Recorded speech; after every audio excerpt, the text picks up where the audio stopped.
I'm gonna show you how great I am. This was our tiny fella. I just want to say from the bottom of my heart, I'd like to take this chance to apologize to absolutely nobody.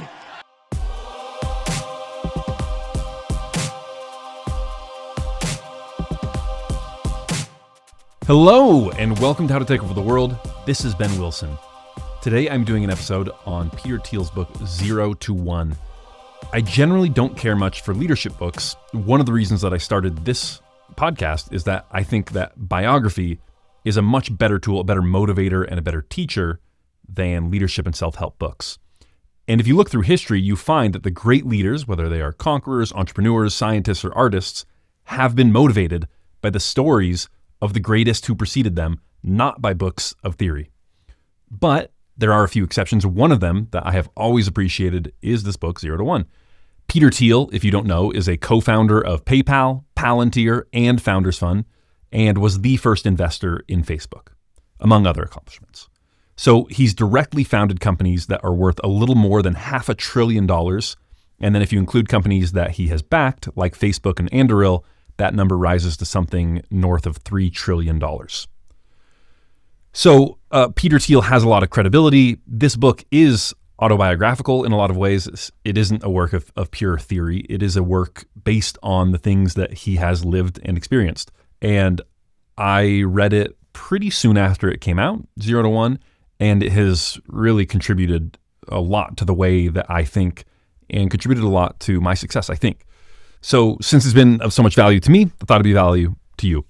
In the introduction, Thiel says that 0 to 1 is about how to build companies that create new things, right? He says most companies go from 1 to N. Think of a normal business, right? Like a landscaping business. You take an existing concept and you find new customers. You compete in an existing market. But what Thiel is interested in is how to create something totally new. A process he calls going from 0 to 1. He's taking this from a startup perspective, and there is a lot of startup specific advice, but I think it's a great book for anyone who is trying to start or do something new. Much of what he says reminds me of Picasso starting a new art movement with Cubism, or Da Vinci creating new painting styles, or Lee Kuan Yew starting a new country, or Caesar Augustus creating a new regime. So I think that while yes, he does give some startup specific advice, whatever your domain, I think 0 to 1 has something to teach us about how to build new things. So let's get into it. I read through the whole thing and took notes. So I'm going to go basically chronologically through the book and highlight what Thiel says and then some of my own thoughts on each of those. So I hope you enjoy it. It's kind of a different episode. Let me know what you think. But this is 0 to 1. This episode is brought to you by Zcash. Zcash is unstoppable private money. It's encrypted Bitcoin, giving you the freedom to transact without surveillance, without debasement, and without permission. It's the machinery of freedom, money that lets builders build and dreamers dream, even when states decay. If you want a future of infinite frontiers, if you crave freedom, you need money that resists control, you need Zcash. Some are saying that privacy might be the last 1000x in crypto because seen wealth is seizable wealth. So if you are interested in getting started with Zcash, download Zashi Wallet from your app store. That is Zashi, Z-A-S-H-I wallet. This episode is also brought to you by Founders. Founders is one of the only podcasts that I always listen to when it comes out. It's like How to Take Over the World, but for and about great founders of companies. The host, David Senra, has read hundreds of biographies at this point, and he is just so good at teasing out common lessons from the greatest to ever do it. He recently did an episode on how Elon Musk works, and it was just fantastic.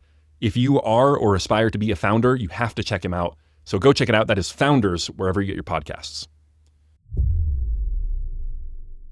Every moment in business happens only once. The next Bill Gates will not build an operating system. The next Larry Page or Sergey Brin won't make a search engine. And the next Mark Zuckerberg won't create a social network. If you are copying these guys, you aren't learning from them. That is the opening introduction to Peter Thiel's 0 to 1. That is what the book is all about, encouraging people to try new things and trying to show them how they can have more success while trying new things. The paradox, of course, is that no one is qualified to tell you how to build something that is entirely new by virtue of it being entirely new. Thiel acknowledges this, but states that there are some powerful patterns that can accelerate your success. And so he takes us through some of these patterns. One of the first things is a question that Peter Thiel likes to ask himself and that he likes to ask all new employees and founders. And the question is, what important truth do very few people agree with you on? And generally, he says people are not good at answering this. He says, most commonly, I hear answers like the following. Our educational system is broken and urgently needs to be fixed. America is exceptional. There is no God. Those are bad answers. The first and second statements might be true, but many people already agree with them. The third statement simply takes one side in a familiar debate. A good answer takes the following form. Most people believe in X, but the truth is the opposite of X. He says that answers to these questions can help us see the future. He says, no one can predict the future exactly, but we know two things. It's going to be different, and it must be rooted in today's world. Most answers to the contrarian question are different ways of seeing the present. Good answers are as close as we can come to looking into the future. So I think that relationship is probably pretty clear, right? If everyone is wrong about something, that's going to have implications for the present. It's also going to have implications for the future. And so if you know something that everyone else is wrong about, you know something about the future then that they do not know. And it also helps lead to the creation of something new because you can build something to prepare or to create that future that you see coming that no one else knows about. He then talks about horizontal versus vertical progress. Okay, horizontal progress is taking things from one to many. Vertical progress is taking them from 0 to 1. New technology is vertical progress. Globalization is horizontal progress. Okay, so you think about globalization, you're taking, think about classic globalization, right? So you're taking the great American companies, McDonald's, Coca-Cola, IBM, and you're taking them to the rest of the world where they previously did not exist. All right. It's horizontal progress. And he states that horizontal and vertical progress sometimes go together, but not always. And so we need to focus on vertical progress because that is what drives humanity forward, is the creation of new things. One thing that he doesn't address that I think is important is that I think a horizontal progress is almost always a prerequisite for making vertical progress. So for example, it's no coincidence that the Wright brothers were bicycle shop mechanics before inventing the airplane. Or if you look at music, I would say that Led Zeppelin is a 0 to 1 band. They really invented rock music in many ways. But their founder and lead guitarist, Jimmy Page, was a studio musician for years before founding Led Zeppelin. Often uncredited. He was just in the studio helping other musicians and other bands record. And so getting all those reps gave him the necessary skill set to be able to create something new when that time came. So yes, horizontal progress, I think, is a prerequisite for making vertical progress. Or in other words, repetitious progress, taking things that already exist and expanding them and repeating them is the first step to actually making something new. Now, that doesn't mean that horizontal progress always leads to vertical progress. So I think Thiel is right to emphasize that we can't lose sight of 0 to 1, of creation of new things. And according to Thiel, and I think I agree with this, he says, we have in many ways lost the capability to create new things. He says the smartphones that distract us from our surroundings also distract us from the fact that our surroundings are strangely old.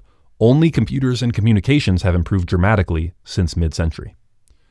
And if you think about someone like, the Wright brothers, they grow up with horse-powered locomotion, with no electric lights, no electrical grid, and then if Orville Wright had lived to be 100, he would have seen the moon landing. So you think about the progress that was made in real life in those years from, let's say, 1850 to 1950. Okay, again, going from just like life in 1850 is very similar to life in 1050. There had been technological progress. There's a steam engine, and a lot of that stuff was just happening. But like most people get around in horses, most people are farmers, most people get their light by candles in 1850. Like it's a very old life. And then by 1950, people fly regularly. People get around in automobiles. You've got television, you got mass communication. Like all these things have changed. Now, if you go from 1950 to 2025, the next 75 years, again, cell phones are a huge change. Like he says, computers and communication technology has been a dramatic leap forward, but otherwise things look pretty similar. We still get around in cars. We still get around in planes. We haven't gone back to the moon in 50 years. So I agree with him there that we need this new commitment to 0 to 1 progress, to vertical progress. So how do we make vertical progress? Well, he says, new things need to start in startups. And why is that? Well, he defines it in negative terms. It's because new things are hard to start in big organizations and even harder to do by yourself. And what does that leave you with? A startup, a few people together. You've probably heard the quote, "Never doubt that a small group of thoughtful, committed citizens can change the world. Indeed, it is the only thing that ever has." I like to change that slightly to make it more accurate rather than high-minded. Never forget that a small group of highly competent but slightly crazy guys can change the world. Indeed, it is the only thing that ever has. All right? Small groups of highly competent but slightly crazy guys can change the world. They're the only ones who ever do. And then that goes for art and music as well as technology and government conquest. All of these things it's the same pattern over and over again. So, okay. A startup is the ideal framework for developing new things. Peter Thiel defines a startup this way, quote, "A startup is the largest group of people you can convince of a plan to build a different future." All right, I love that definition. This is why I wanted to review this book. I love thinking of a startup that way. The largest group of people you can convince of a plan to build a different future. Excellent. And I think that thinking of your startup, your movement, your organization in that way helps clarify a lot of things in terms of the way you should act, who you should hire, how you should interact with one another. Then he discusses the history of the dot-com bubble and the lessons that were learned from it. He says the top 4 lessons were: make incremental advances, not pie-in-the-sky technological leaps. Stay lean and flexible. Don't make grand plans, but adapt to circumstances as they arise. Improve on the competition. Don't create a new market prematurely. And focus on product, not sales. Okay, because 1999, 2000 bubble era marketing and advertising was so obviously wasteful that the takeaway was, look, just focus on having a great product and sales and marketing will take care of itself, right? People will, if you build it, they will come. But he says that the opposite approach is actually more true in every instance, all right? It's better to risk boldness than triviality. So don't make incremental advances, make big leaps. A bad plan is better than no plan, okay? So maybe staying lean and flexible is a good idea, but you can't have no plan. You can't just adapt to circumstances and let the market lead you. You need a plan. Competitive markets destroy profits, all right? So you don't want to just improve on the competition, and then sales matter just as much as product. And that's in large part what he goes over in the subsequent chapters as he's diving in to each of these. The first one that he touches on, he talks about monopolies and this idea that competitive markets destroy profits. And he is a big fan of monopolies, which is itself obviously a very contrarian position. But according to Thiel, monopoly and capitalism are complements, not opposites. He says, Americans mythologize competition and credit it with saving us from socialist breadlines. Actually, capitalism and competition are opposites.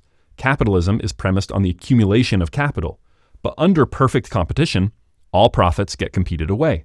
The lesson for entrepreneurs is clear. If you want to create and capture lasting value, don't build an undifferentiated commodity business. So why do we hate monopolies then? And he says it's because everyone has an incentive to lie about monopolies. Businesses that are not monopolies try to say that they are, right? We are the only window business that sells aluminum windows with a composite paint finish or whatever, right? But that's not really a monopoly. It's we're saying we're the only ones that do this. We're a monopoly. What we do is so unique and differentiated, no one else can do it. Okay. In effect, we are a monopoly. But consumers aren't really in the market for aluminum windows with a composite paint finish or whatever narrow definition that non-monopolies try to come up with to try and make themselves seem like monopolies. Similarly, businesses that are really monopolies, like Google, Microsoft, and Apple, claim that they are not in order to avoid regulatory scrutiny.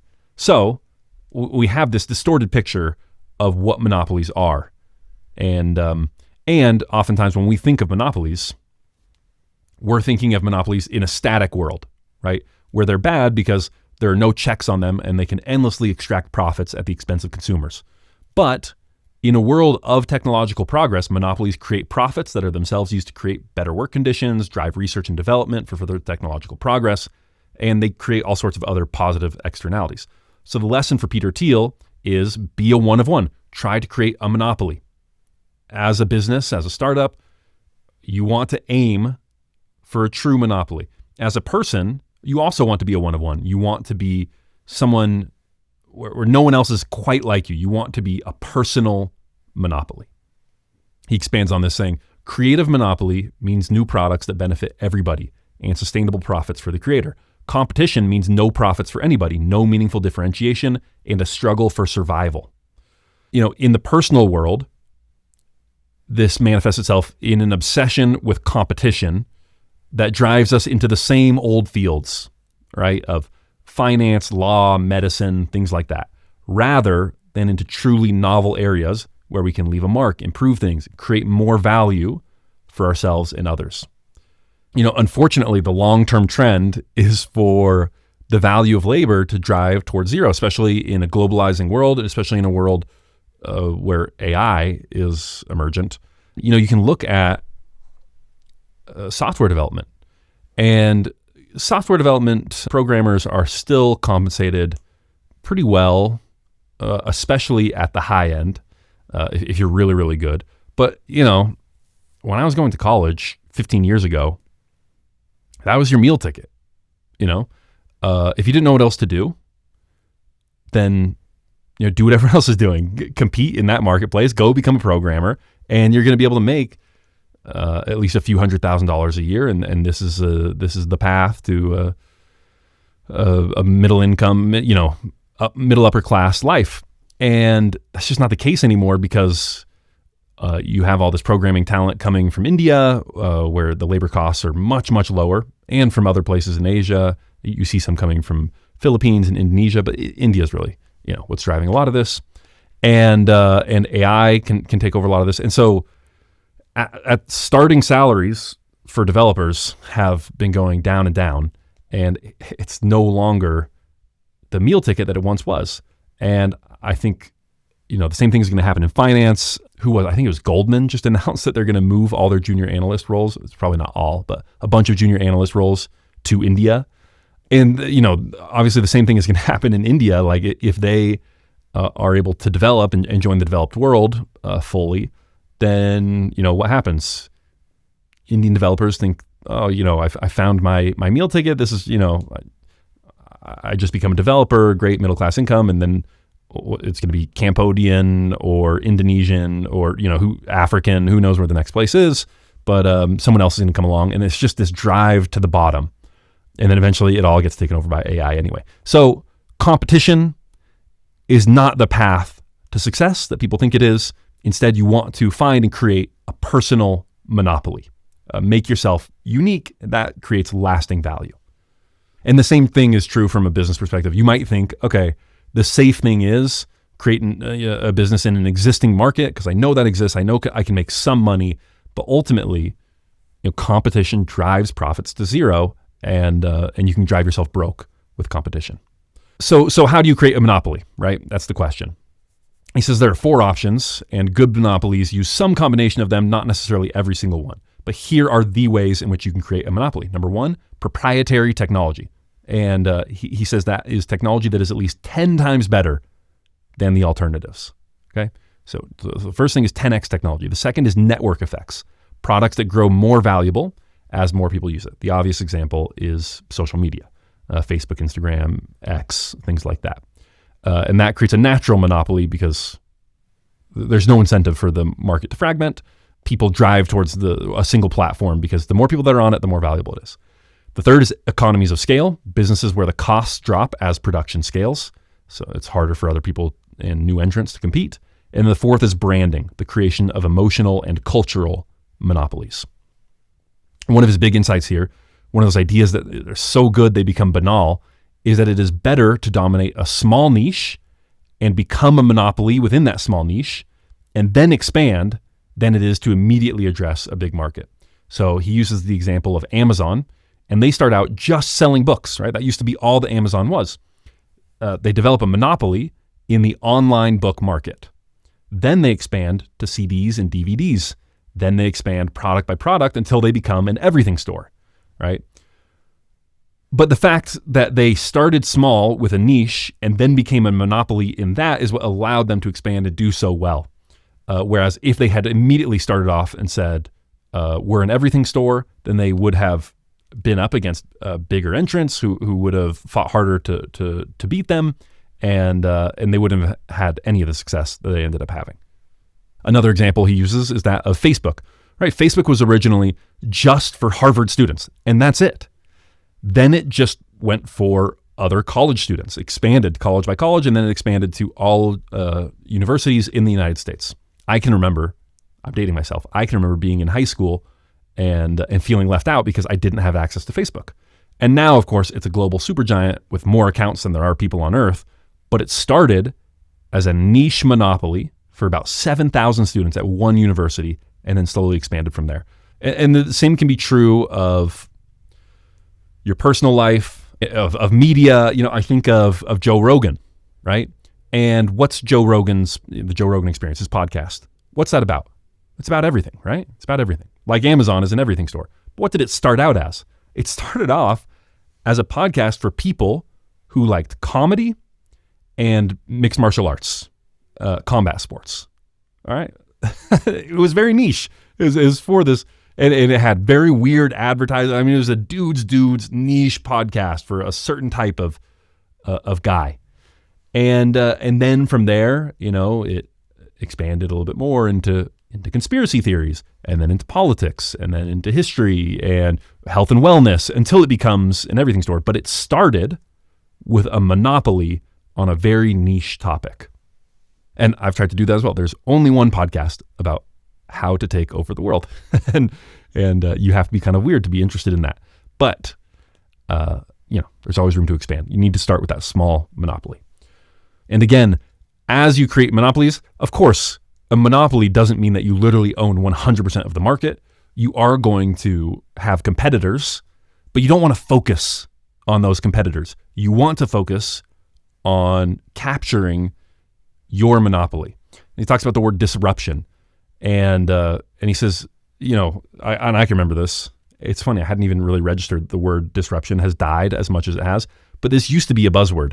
Every new startup, we're disrupting the X market. You know, we're disrupting grocery stores as you know it. We're disrupting commercial flight.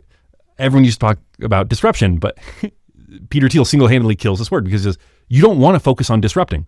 You want to focus on your market. Because if you're focused on disruption, you're focused on competition and the old incumbents. So he gives the example of Napster. It was this file sharing service. Essentially, you could illegally download music for free. And they were really focused on disrupting the traditional music industry. And so the old incumbents ended up taking them down, filing lawsuits, working with federal oversight regulatory bodies, and getting Napster shut down. He says PayPal took a different approach. Here's what he says about PayPal's approach, which he founded, remember. He says, PayPal could be seen as disruptive, but we didn't try to directly challenge any large competitor. It's true that we took some business away from Visa when we popularized internet payments. You might use PayPal to buy something online instead of using your Visa card to buy it in a store. But since we expanded the market for payments overall, we gave Visa far more business than we took.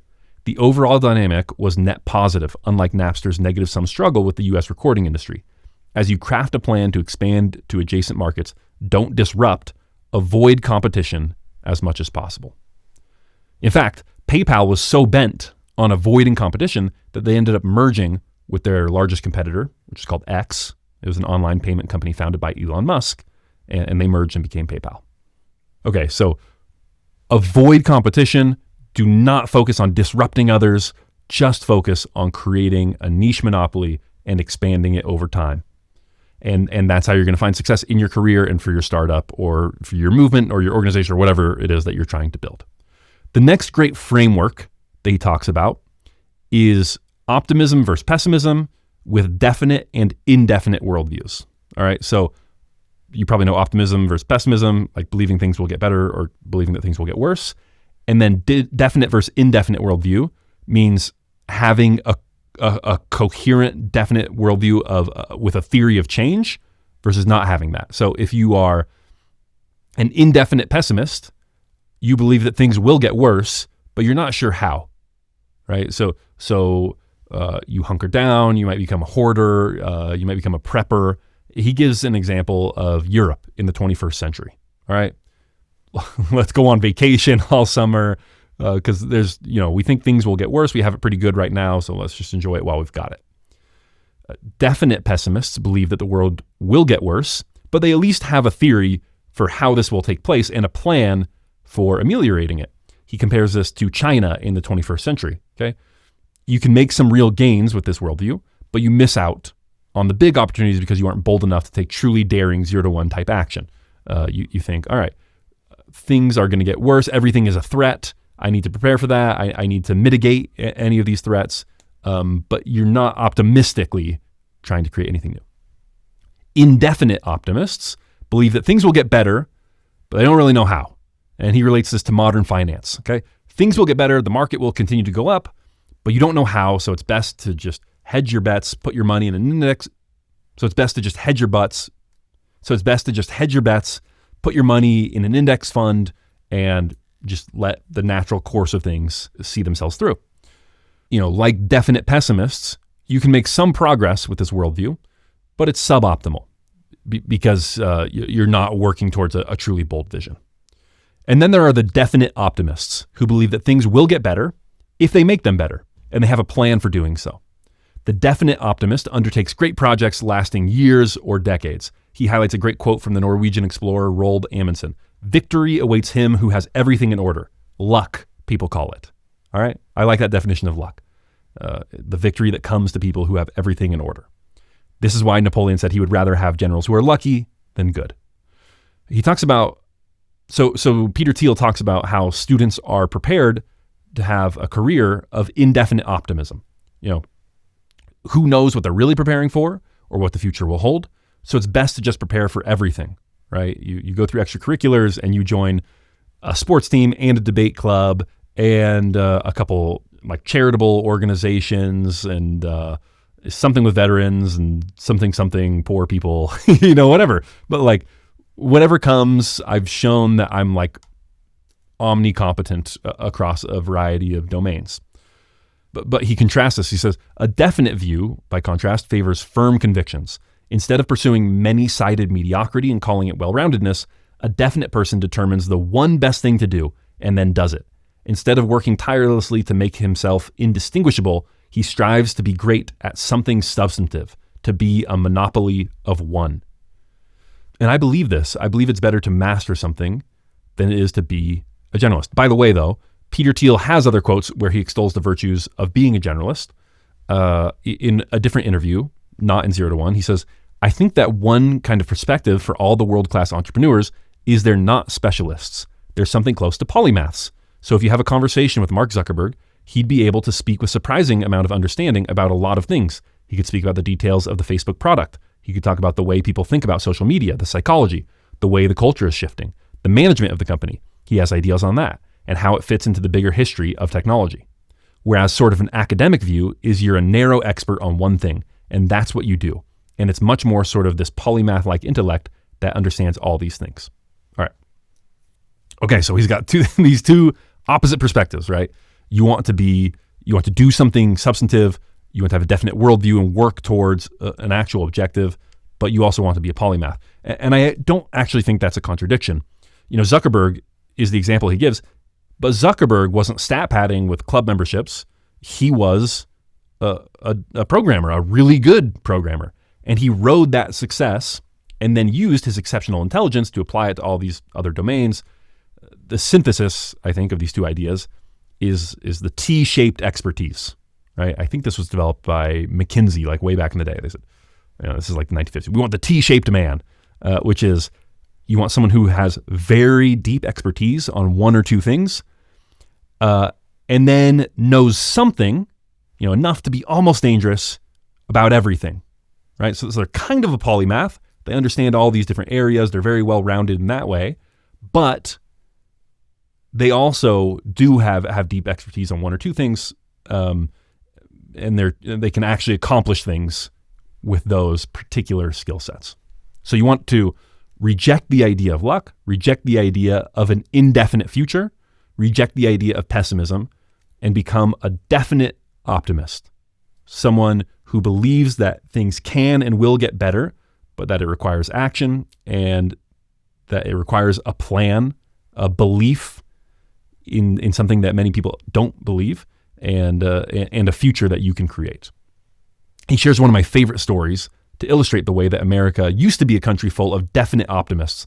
He says in the 1950s, Americans thought big plans for the future were too important to be left to experts. All right, I love that line. Again, Americans thought big plans for the future were too important to be left to experts. And he shares this story, quote, "Bold plans were not reserved just for political leaders or government scientists. In the late 1940s, a Californian named John Reber set out to reinvent the physical geography of the whole San Francisco Bay Area. Reber was a school teacher, an amateur theater producer, and a self-taught engineer. Undaunted by his lack of credentials, he publicly proposed to build 2 huge dams in the bay, construct massive freshwater lakes for drinking water and irrigation, and reclaim 20,000 acres of land for development. Even though he had no personal authority, people took the Reber plan seriously. It was endorsed by newspaper editorials across California. The U.S. Congress held hearings on its feasibility. The Army Corps of Engineers even constructed a 1.5-acre scale model of the bay in a cavernous Sausalito warehouse to simulate it. These tests revealed technical shortcomings, so the plan wasn't executed. But would anybody today take such a vision seriously in the first place? In the 1950s, people welcomed big plans and asked whether they could work. Today, a grand plan coming from a school teacher would be dismissed as crankery, and a long-range vision coming from anyone more powerful would be derided as hubris. You can still visit the Bay model in that Sausalito warehouse, but today it's just a tourist attraction. Big plans for the future have become archaic curiosities." Okay, and I just love that. And while we're on the subject, I, of course, have to share one of my favorite quotes. This is from Chicago architect Daniel Burnham, and this is from the same era. I mean, it's from, 50-ish years earlier, 60 years earlier, but really the same mentality in America. All right, Chicago architect Daniel Burnham says, "Make no little plans. They have no magic to stir men's blood and probably themselves will not be realized. Make big plans, aim high in hope and work, remembering that a noble logical diagram once recorded will never die, but long after we are gone will be a living thing asserting itself with ever-growing insistency. Remember that our sons and grandsons are going to do things that would stagger us. Let your watchword be order and your beacon beauty. Think big." And I think that's so important. And I think that really does dovetail nicely with this idea of definite optimism. I think this applies to politics as well. And Thiel says it does. He says we are indefinite optimists in politics. The arc of history is long, but it bends towards justice, right? You've heard that. Just follow the rules, color within the lines, and things will get better somehow, right? And Thiel says that this manifests itself as an obsession with process and protocol, right? Just don't violate the Constitution, don't do anything tyrannical. Like, you don't actually have to think about really improving anything. Just, just follow the process and argue endlessly about the process and what's constitutional, what's unconstitutional. Never argue about the object level of what we're actually trying to accomplish here. Drives me crazy. Because meanwhile, things actually just get monstrously, unbelievably worse over time. The technology is better in America than it was 70 years ago, but it's difficult to overstate just how poorly governed we are compared to previously. If you showed your great-grandparents Skid Row, they would assume America had lost some sort of war, but we just accept this as totally normal, and we still have this indefinite optimism, right? Of just keep going, just keep doing the same thing. Things are going to get better. Things are going to get better, even as they get worse. Meanwhile, politicians like Nayib Bukele and Lee Kuan Yew subscribe to definite optimism. The future will be better if we make it better.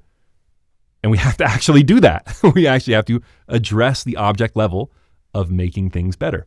And you see this like with this obsession with Nayib Bukele and calling him, saying he violates human rights because he arrested a bunch of gangbangers without giving them trials. And the people who criticize him, again, they're just obsessed with process. Well, things will get better, indefinitely optimistic. We just have to not violate human rights. I can't tell you exactly how, but I'm sure things will turn out fine.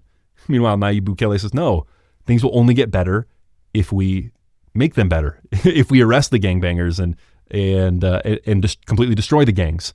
And the result is, while crime and organized crime is increasing in much of the world, El Salvador, where Nayib Bukele is the president, has gone from one of the most violent countries in the world to having close to the lowest murder rate in the world.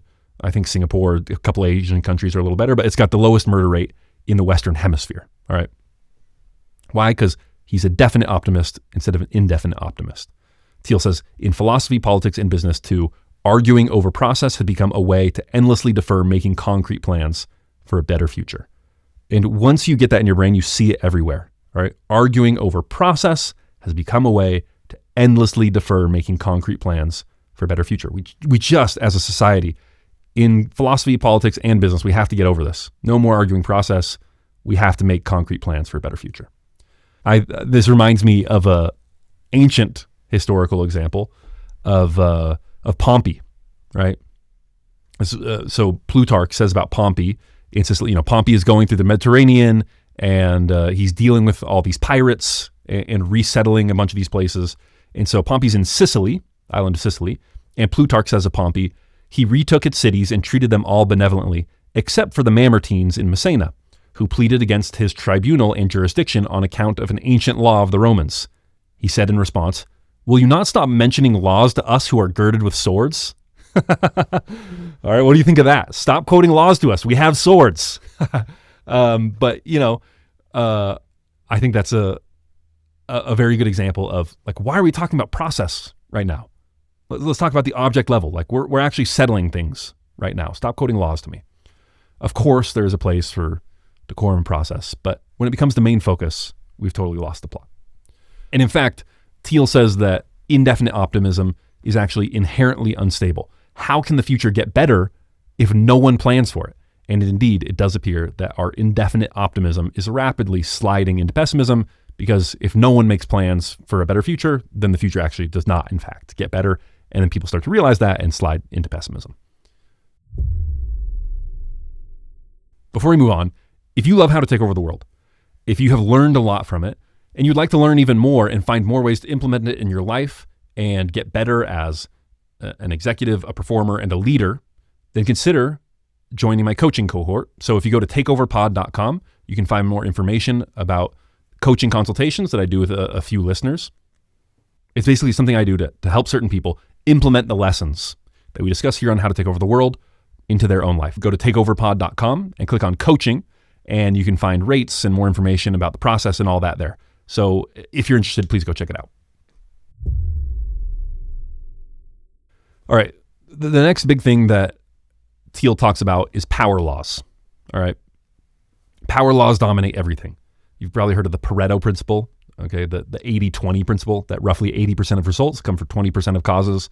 So, one of the classic examples is it Mandel, right? 80% of the peas come from only 20% of the pea pods. 20% of your effort results in 80% of your results, 80% of your revenue in a business context. And he compares this to venture capital funds, where a single investment will drive the majority of returns in any single fund. He says the power law is not just important to investors, rather. It's important to everybody because everybody is an investor. An entrepreneur makes a major investment just by spending his time working on a startup. Therefore, every entrepreneur must think about whether his company is going to succeed and become valuable. Every individual is unavoidably an investor too. When you choose a career, you act on your belief that the kind of work you will do will be valuable decades from now. The most common answer to the question of future value is a diversified portfolio. Don't put all your eggs in one basket. Everyone has been told this. As we said, even the best venture investors have a portfolio, but investors who understand the power law make as few investments as possible.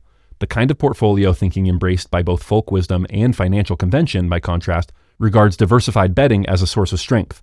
The more you dabble, the more you are supposed to have hedged against the uncertainty of the future. Less obvious, but just as important, an individual cannot diversify his own life by keeping dozens of equally possible careers in ready reserve. All right.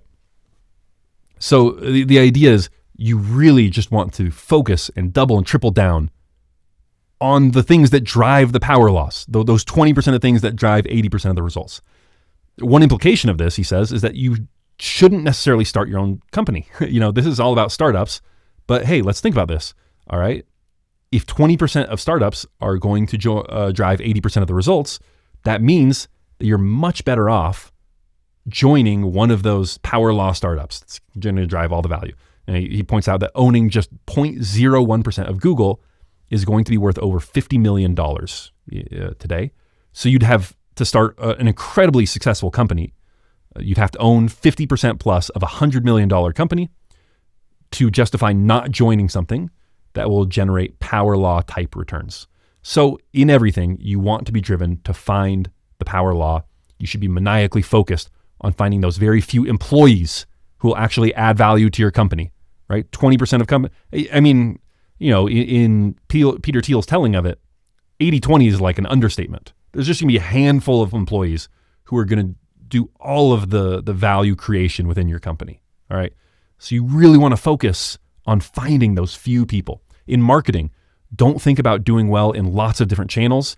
You just want to experiment until you find that one channel that is going to result in 80+% of your sales, and then double and triple down on that. In everything you do, find that secret lever that drives power law results, and then just pull it over and over again. And I think that framework is so clarifying. And you actually can see this in a lot of people that I have covered on this podcast. So you think about like Napoleon, right? It's not so much that he does a lot of things well. Of course, he does do a lot of things well, but it's that he can find a single strategy that no one has an answer for, and then he just exploits it over and over and over and over before anyone really has a chance to respond. So at first, that's the strategy of the central position, which he uses to great effect in Italy. And then he once people kind of catch on to that, he develops the core system, and people have trouble dealing with that. And so I think if you think of life as experimenting to find the things that will drive power law type results for your life, and then just exploiting those once you find them, it's just two-step process. Find the power law, find the thing that drives outsized results, whether that is in your relationships, like more than likely with your spouse or your boyfriend, girlfriend, or with your siblings, your parents. There's going to be one thing that drives the improvement of your relationship. It's not going to be a bunch of different things. I think about the friends that I had growing up, and it's generally like one thing. We bonded over playing basketball, or we were in the same class. Like it was one thing, right? So you find that one thing in relationships, and then you just repeat. That's true of relationships. It's true in business. It's true in health and fitness. I think it's true in everything. Life is just experimentation and then repetition once you find the thing. Next, Peter Thiel talks about secrets. All right.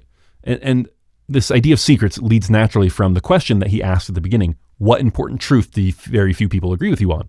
The answer to that question is your secret.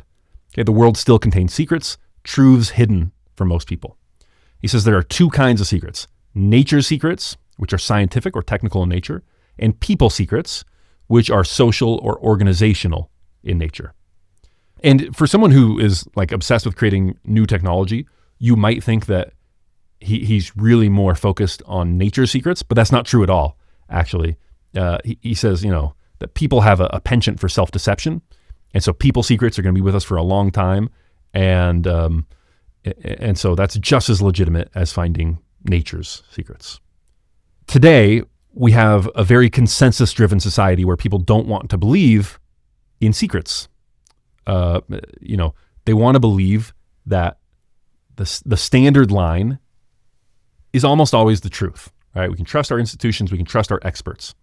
But it used to be very common to believe in secrets. Just look at the 1960s, and you had this huge proliferation of cults and secret societies in America, especially in the Western United States, and I think all throughout the Western world, this was the case. Thiel says, there's an optimistic way to describe the result of these trends. Today, you can't start a cult. 40 years ago, people were more open to the idea that not all knowledge was widely known. From the Communist Party to the Hare Krishna, large numbers of people thought they could join some enlightened vanguard that would show them the way. Very few people take unorthodox ideas seriously today, and the mainstream sees that as a sign of progress. We can be glad that there are fewer crazy cults now, yet that gain has come at great cost. We have given up our sense of wonder at secrets left to be discovered. He says that the best place to look for secrets is where no one else is looking. Paradoxically, I think that looking for secrets is a bad way to look for secrets, right? Because the human mind being what it is, we tend to fall into the same thought patterns as others who have attempted the same thing. And so I think if we're looking for secrets, then you're naturally going to look in a place where other people have already looked for secrets. Like that's what's going to occur to you first. So I think that the answer of the best way to look for secrets is to just allow yourself to be idiosyncratic, right? Steve Jobs and Steve Wozniak were not looking for an unknown secret when they developed the Apple computer. They were just idiosyncratic computer nerds who invented it for themselves and their friends. And they kind of stumbled upon this secret that computers could change everything about the way humans behave, that computers would dominate the world, which turned out to be true. But they weren't looking for that secret. They were following their own idiosyncratic impulses. And so I think that's the best way to stumble on some of these secrets. But I agree with Thiel that you need to be open to them and sort of passively looking for them as they come across you. Thiel says that once you find a secret, tell it to whoever you need to and no one else. Okay, so we've got this sort of whole philosophical framework of creating a monopoly in your personal life, of having definite optimism for the future, of building for some specific idea and towards some specific plan. And that secrets are a key ingredient in this, in having a different way of thinking about the future and creating a different future. He then gets more into advice that's more startup specific, right? Of how exactly to do this. The first thing he says at the beginning of a company is a very unique time, and you have to get things right. He says companies are like countries in this way. Bad decisions made early on, if you choose the wrong partners or hire the wrong people, for example, are very hard to correct after they are made. It may take a crisis on the order of bankruptcy before anybody will even try to correct them. As a founder, your first job is to get the first things right, because you cannot build a great company on a flawed foundation. All right, so how do you build that good foundation? Number one, only hire amazing people. As a general rule, everyone you involve with your company should be involved full time, and then compensate with stock as much as possible so that everyone's incentives are aligned. Okay, so really high quality people who are involved full time and who are incentivized to work towards the long-term benefit of the startup. He then goes into what he calls the mechanics of mafia. This comes from the PayPal mafia, which is, this group of guys who started PayPal. You have Peter Thiel, who then starts Palantir. You have Reid Hoffman, who goes on to found LinkedIn. You have Elon Musk, who goes on to found Tesla and SpaceX and all the companies he's involved with.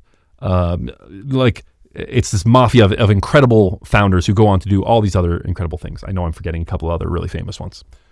Who am I forgetting? Max Levchin, David Sachs. Anyway. Okay, so how do you create this sort of mafia of hyper competent, really successful people who all improve one another? He says, and this is one of my favorite quotes from the book. He says, company culture doesn't exist apart from the company itself. No company has a culture. Every company is a culture.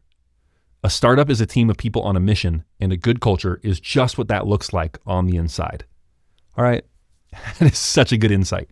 Steve Jobs talks about this. He says that the culture ultimately needs to be about the work, right? It can't be about the beanbag chairs and the ping pong tables and the amenities and all this stuff. No. Every company is a culture. And so if that culture is focused on having fun and not on doing the work, then you're just not going to be successful. Every company is a culture. All right. He says that initially you should hire people who are like you, who are weird in the same ways that you are weird. All right. And people who you like. Life is too short to spend with people you don't like.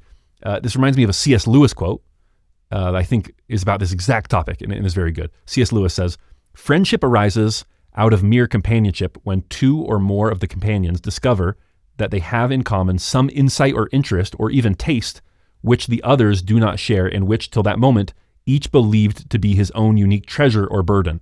The typical expression of opening friendship would be something like, "What? You too? I thought I was the only one." All right? I love that. You want to find friends who make you think, "What? You too? I thought I was the only one." And I think ideal co-founders should be friends in this vein. He also says that every person in the company should be responsible for just one thing. It's a great quote. He says, "The best thing I did as a manager at PayPal was to make every person in the company responsible for doing just one thing. Every employee's one thing was unique, and everyone knew I would evaluate him only on that one thing. Only on that one thing. I had started doing this just to simplify the task of managing people, but then I noticed a deeper result. Defining roles reduced conflict. Most fights inside a company happen when colleagues compete for the same responsibilities. Startups face an especially high risk of this since job roles are fluid at the early stages. Eliminating competition makes it easier for everyone to build the kind of long-term relationships that transcend mere professionalism. More than that, internal peace is what enables a startup to survive at all. When a startup fails, we often imagine it succumbing to predatory rivals in a competitive ecosystem. But every company is also its own ecosystem, and factional strife makes it vulnerable to outside threats. Internal conflict is like an autoimmune disease. The technical cause of death may be the pneumonia, but the real cause remains hidden from plain view. Okay, and I love this idea because it creates such clarity. And you will notice that this is actually very coherent with the rest of Peter Thiel's philosophy. Because when you give everyone just one responsibility, what are you creating? You're creating a bunch of little monopolies within your company, right? All these extraordinary performers have a monopoly over, X deliverable or Y KPI or whatever it is, right? So this is something that I see lacking a lot in the world. People, I say that the number one resource constraint that humanity has is a lack of vision. And especially like people want things to be better. It's a lack of definite vision, right? Because people have this indefinite vision of like, I want things to be better. I want to be healthier. I want to have more money. I want to be more handsome and charismatic. But they don't have a definite vision for how to get there and what exactly they want that to look like. And I think that's true within companies as well, that I want my company to be really high performers, but what they need is a definite vision of, no, this is exactly how I want every piece of it to function. And so having one person in charge of that helps to create that clarity of vision that I think is so essential for success. All right. So we're kind of near the end here. He wraps up with these two ideas. He says the best startups might be considered slightly less extreme kinds of cults. The biggest difference is that cults tend to be fanatically wrong about something important. People at a successful startup are fanatically right about something those outside it have missed. You're not going to learn those kinds of secrets from consultants, and you don't need to worry if your company doesn't make sense to conventional professionals. Better to be called a cult or even a mafia. All right. I like to think about that. I think that's so important to success. Can what you are doing be considered a cult? Can your startup be considered a cult? Can your podcast be considered a cult? If it was, would anyone join, right? Is your team, if you're a coach, is your team considered a cult? Could you form a cult around your music if you're a musician, whatever? Of course, this can go too far, but far more people don't go far enough than go too far in the cult-like direction. You want to be flirting with that edge of a little bit too much, of being a little too culty. I think that's where the success lies. I mean, that's what people always accuse the best companies of. Like, oh, you're an Apple fanboy, you're in a cult, right? Oh, you like Tesla? You're in Elon's cult. Oh, Nike is such a cult, like their shoes aren't really better than anyone else. Whatever. Like every great company is like this. So you want to veer, if possible, too close to being a cult rather than too far. And then the last idea, his last chapter is, his second to last chapter is called, If You Build It, Will They Come? The answer is no. You have to focus on either sales or marketing and really focus until you find the right channel and then repeat and repeat and repeat. We've talked about that before. Even the best engineered products do not market themselves. Nietzsche, of all people, talks about this. Nietzsche says, one must know not only how to play well, but also how to make oneself heard. A violin in the hand of the greatest master emits only a squeak if the hall is too big. There the master can be confused with any bungler. All right. And yeah, there is this idea, maybe in an ideal world, it would be great if the greatest innovators, the greatest engineers didn't have to do marketing and sales. But it's just never how it works. Thomas Edison was a great inventor, yes, but he was also a great marketer. Same with Edwin Land. Same with Steve Jobs. Same with Picasso. Picasso was a great artist, but Picasso was also a great marketer of his own work. Same with Napoleon. Napoleon was a great general, and yet he was so careful to make sure he always got credit for his victories. He immediately wrote his own bulletins after every battle to get news back to Paris in his terms of exactly what he did, make sure that he got the credit for his victory. Okay. Every great leader has to be a great salesman, a great marketer as well. Some people get obsessed with earned media, as well they should be, right? It is the benchmark of truly great marketing that people talk about your product for free. But Thiel has a good line about this. He says, clamor and frenzy are very real, but they rarely happen without calculated recruiting and pitching beneath the surface. People have this idea in their mind of like, oh, people lining up around the block for the iPhone or for the new Jordans or for the new Harry Potter book. And they think, oh, the product, it just sells itself. It's so good. But I think Thiel's right that behind every frenzy, there is deliberate action that mostly goes unseen. And so it just looks completely organic. All right. The last thing we'll talk about is the founder's paradox. All right.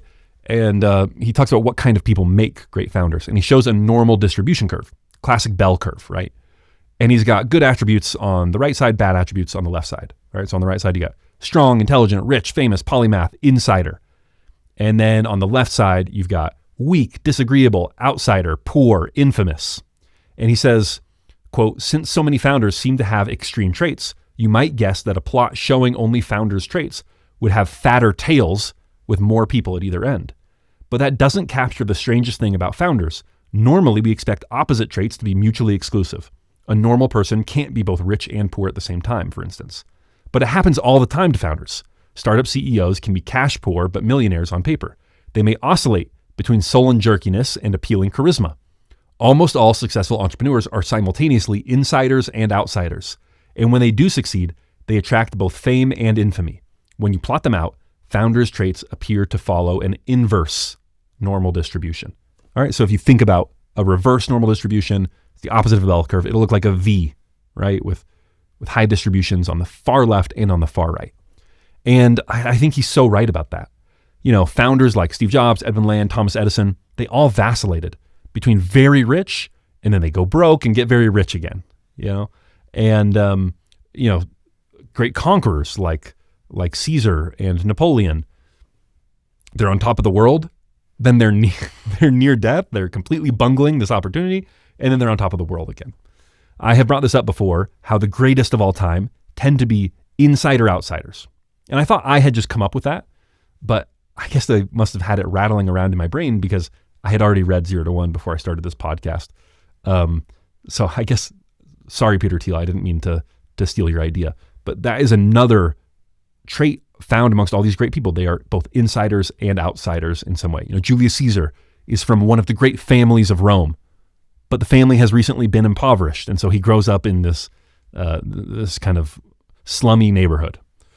Napoleon is a member of the French aristocracy and gets an aristocratic education, but he's Corsican. He's not really an aristocrat. He's not really an insider. He's kind of an outsider because he speaks Italian and not French. Thomas Edison is an insider. He comes from the world of the telegraph world, which was like where all the technology innovation was happening at the time. But he's this deaf kid who has trouble connecting with others, so he's kind of an outsider at the same time. All right, so there's this real dynamic, insider-outsiders who change the world. And that is the type of a founder in general. Huge strengths and glaring weaknesses all wrapped up in one. And if you want to take over the world, it's about emphasizing those strengths, yes, but more than anything, it's about establishing the vision, establishing the monopoly, having a definitely optimistic attitude towards the future, and then recruiting others to it. Finding your secret and finding people who believe and buy into that secret. So I'll wrap up with this final paragraph that Peter Thiel gives us about the proper mindset for a founder. He says, above all, don't overestimate your own power as an individual. Founders are important not because they are the only ones whose work has value, but rather because a great founder can bring out the best work from everybody at his company. That we need individual founders in all their peculiarity does not mean that we are called to worship Ayn Randian prime movers who claim to be independent of everybody around them. In this respect, Rand was merely a half-great writer. Her villains were real, but her heroes were fake. There is no Galt's Gulch. There is no secession from society. To believe yourself invested with divine self-sufficiency is not the mark of a strong individual, but of a person who has mistaken the crowd's worship or jeering for the truth. The single greatest danger for a founder is to become so certain of his own myth that he loses his mind. But an equally insidious danger for every business is to lose all sense of myth and mistake disenchantment for wisdom. All right, that does it. I know this was a little different, but I found reading through 0 to 1 very valuable. If you want to read the entire book, I have an Amazon affiliate link in the show notes. You'll be supporting the show if you buy it there. I do have a few end notes, and I shot all my bullets in terms of 0 to 1, so I'm just going to be talking about a few listener questions that have come up, and then also I'm going to review a movie I just saw called House of Dynamite and what I think it says about good media. Not just good filmmaking, but also good podcasting, and also just good art in general. So I think it's pretty good. But if you want to listen to that, you can subscribe at takeoverpod.supercast.com, or if you are listening in Apple Podcasts, you can subscribe right in app. If not, until next time, thank you for listening to How to Take Over the World.